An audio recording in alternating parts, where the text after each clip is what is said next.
ತಕ್ಷಣ ಏನ್ರ ಬರ್ದಿರ್ತಾರ ಕಳ್ಳರ ಬಗ್ಗೆ ಜಾಗೃತಿ ಮೂಡಿಸಲು ಫೀಲ್ಡ್ಗೆ ಇಳಿದ ಮಹಿಳಾ ಪಿಎಸ್ಐ. ಕಳ್ಳರ ಬಗ್ಗೆ ಸಾರ್ವಜನಿಕರಲ್ಲಿ ಜಾಗೃತಿ ಮೂಡಿಸಲು ಮಹಿಳಾ ಪಿಎಸ್ಐ ಫೀಲ್ಡ್ಗೆ ಇಳಿದಿರುವ ಘಟನೆ ನಡೆದಿದೆ. ಬೆಳಗಾವಿ ಜಿಲ್ಲೆಯ ಕಾಗವಾಡ ಪಿಎಸ್ಐ ಗಂಗಾ ಬಿರಾದರ್ ಅವರು ಪಟ್ಟಣದಲ್ಲಿ ಪ್ರಯಾಣ ಮಾಡುವ ಮುಂಜಾಗ್ರತೆಯಿಂದ ಇರುವಂತೆ ಸಾರ್ವಜನಿಕರಿಗೆ ಸಲಹೆ ನೀಡಿ ಸಾರ್ವಜನಿಕರಲ್ಲಿ ಕಳ್ಳರ ಬಗ್ಗೆ ಜಾಗೃತಿ ಮೂಡಿಸಿದರು. ಏನಾದರೂ ಸಮಸ್ಯೆ ಆದರೆ 112ಗೆ ಕರೆ ಮಾಡುವಂತೆ ಸಲಹೆ ನೀಡಿ ಈ ವೇಳೆ ಸಲಹೆ ನೀಡಿದರು.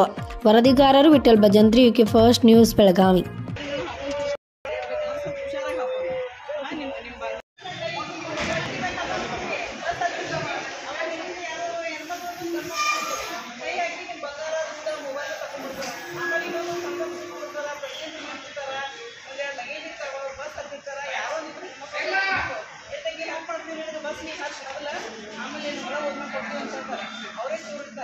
ಯಾವುದೇ ಕಾರಣಕ್ಕೂ ಯಾರು ಬೇಕು ನಿಮ್ಮ ಬ್ಯಾಗ್ ಹುಡುಕುವುದು ಭಾಳ ನಿಮ್ಗೆ ಹೆಲ್ಪ್ ಬೇಕಾಗಿತ್ತು ಅಂದ್ರೆ ಕಂಡಕ್ಟರ್ ಹೇಳ್ರಿ, ಡ್ರೈವರ್ ಹೇಳ್ರಿ, ಇನ್ನೊಂದು ನಿಮಿಷ ಬಸ್ ನಿಲ್ಲಿಸ್ ಅಂತ ಹೇಳ್ರಿ, ಕಂಡಕ್ಟರ್ ಹೇಳ್ರಿ, ನನ್ನ ಬ್ಯಾಗ್ ನಾನು ಮಕ್ಕಳು